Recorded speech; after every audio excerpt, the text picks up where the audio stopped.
obviously it can be, it's a good thing because it helps you out in life to be smart. Like, if you think about it, most people that go to university are smart. And I don't mean very smart. I just mean, if you look at them on the standard deviation of IQ, they will be above 100. Definitely. Almost definitely. It also depends what you're studying, to be honest. Yeah. If you take a mean average, like an average, then yes. If you take average for university students, the average IQ for a university student is probably around 110 to 115. The average IQ of a master's goes up by maybe 10 points, because people that are going to do masters generally are more intellectual, so they want to get into the more intellectual side of whatever subject they're doing.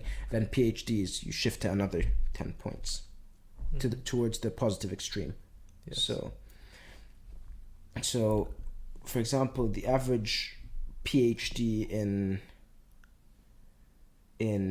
so the average engineer, for example, has an IQ of 135, which is ridiculously high. Only maybe 15% of the population have that, if you look at the positive side of the standard deviation curve. Yes. And that means they process stuff fast, and it allows them to think on their feet. It gives you a on-field advantage to have an IQ that's around that. So the chart, I think, so this was conducted by, I think the data was collected in Canada, and they found out average IQs of people in general, to find out what that does to people. Like, no, not what that does. So if it would correlate to the type of work they're doing. So, what was it? There was a bracket of 135 or above, or 135. And the people that were in that category were like engineers, chemists,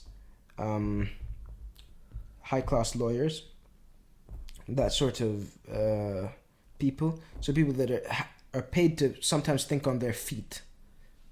People who have to process fast. And they have to problem solve, and they can have different questions to solve basically every day. And then as it goes lower, then there are some jobs that become more and more repetitive. Yeah. To not cause that much strain on your brain. Because, for example, and if you go higher, the highest in university, the people with the highest IQs would be the math professors and the physics professors. Yeah, understandable. That's understandable. It's reasonable because it's so math and physics are so similar to the patterns you find in logical thought that they almost overlap. So even if they overlap 90%, you find out that most of what's happening is common ground, and that's why their IQs tend to be quite high. Yeah. And obviously I find IQ interesting in the first place because it's a functional method. It's a functional method of measuring cognitive ability. Some people say it isn't, but it actually. So what they do, I think, is they take multiple. You can do an IQ test completely different to another IQ test, and it'll still be a valid IQ test if it's conducted properly. Because all you have to do is get some questions that require analytical thought. So they require a bit of problem solving, and not necessarily in the mathematical way of problem solving. So like, you've seen the ones where they have multiple words, and then tell you, oh, what's the odd one out, for example. Yeah, or the one where they make holes on a piece of paper. Yeah, and they tell you and they fold it, and you're supposed to see how it would look when it's unfolded. Yeah, and you're supposed to visualize that. Yeah. It's because they want to see as much as you have. They want to collect as much information from your cognitive processing as they have, as they can possibly get. And then from that they extract the common, they call it the G factor. Using that, they would then rank order you on a list of people.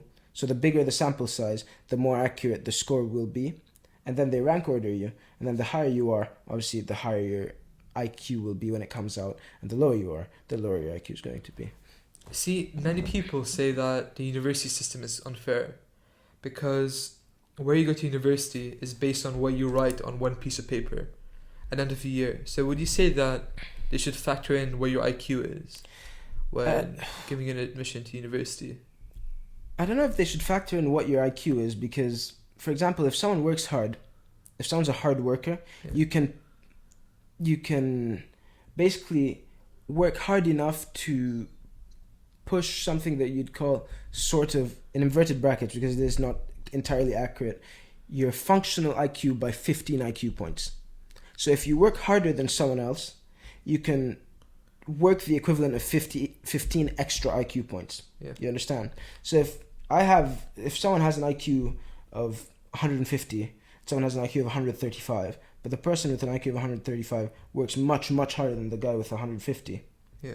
They can have the functional equivalent of 15 IQ points, which just brings them back to basically 150, you know? So I don't know if they should do IQ tests. I think they should. So admissions test is a good way of doing it. The way, like, you know, Oxford, Cambridge, and I don't know about American unis, if they do entrance tests. They kind of do SATs, right?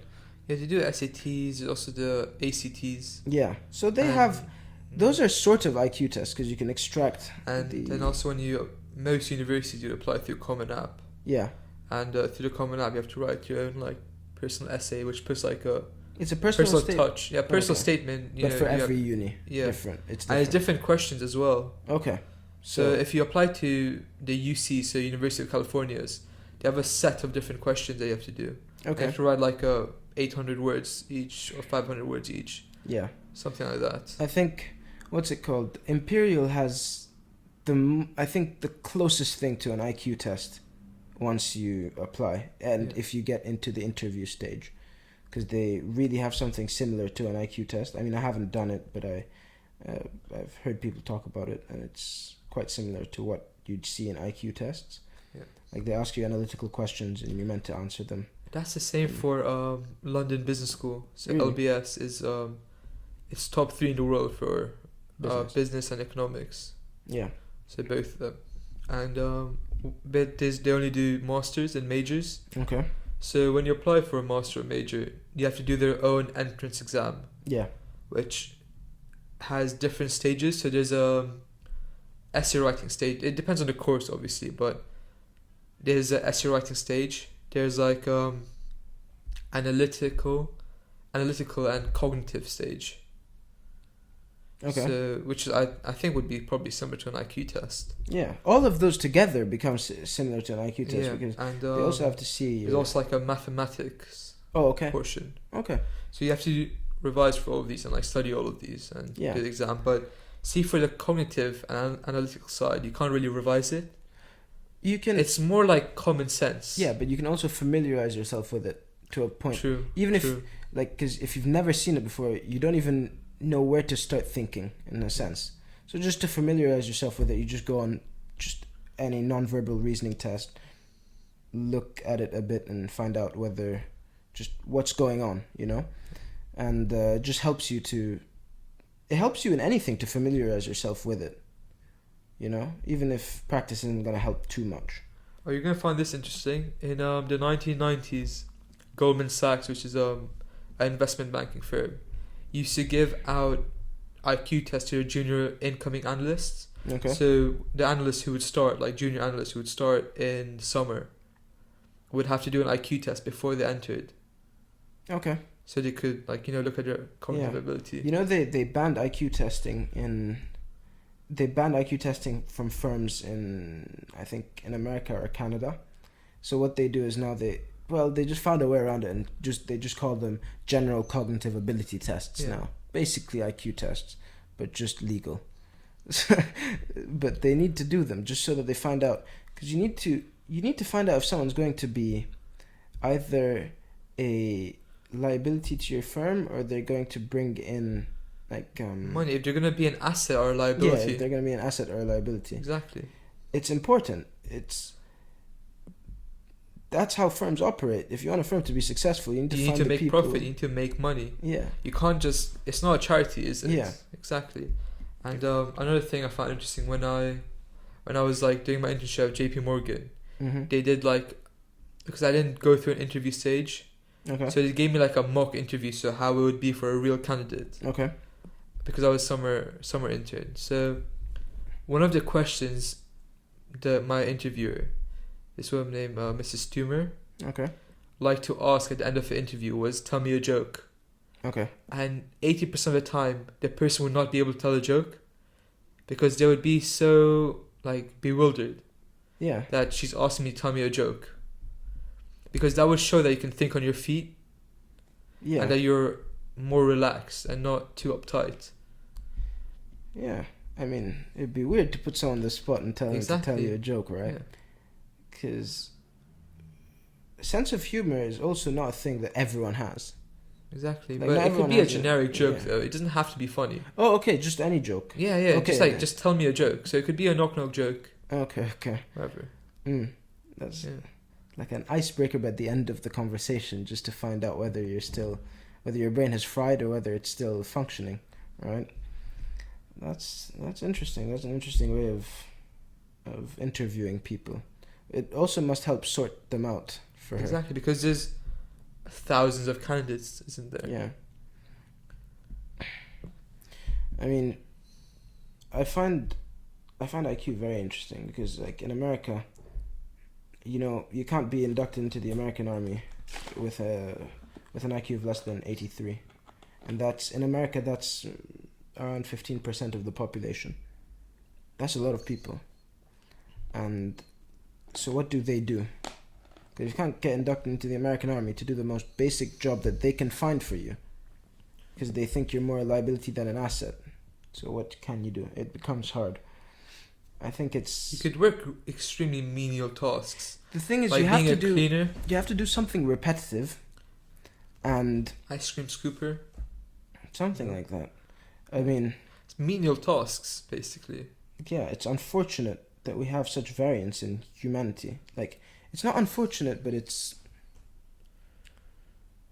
not a very great problem to have, you know? Yeah. But luckily we both don't suffer with that problem, so it's not an issue.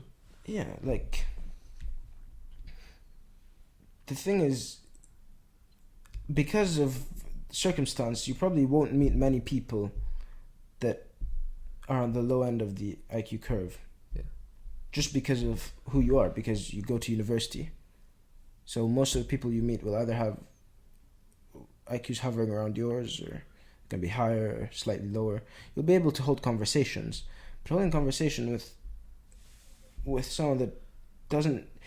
Like, in the first place, not many people like to talk about conceptual ideas, right? Yes. And the more practical and pragmatic your life is, the less likely you are to even talk about or think about those ideas in the first place, you know? So some people just don't want to think about them at all. And it would be hard to hold a conversation if you wanted to. Or it'd have to be a practical conversation. Yeah. A conversation about maybe how to fix a car. Not even how to fix a car.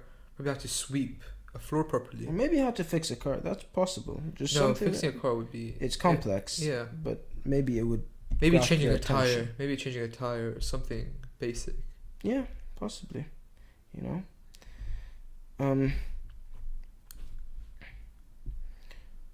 I mean, I really do find cognitive testing interesting. Psychometrics.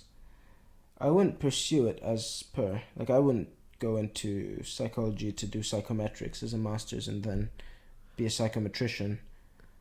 But I still find it interesting.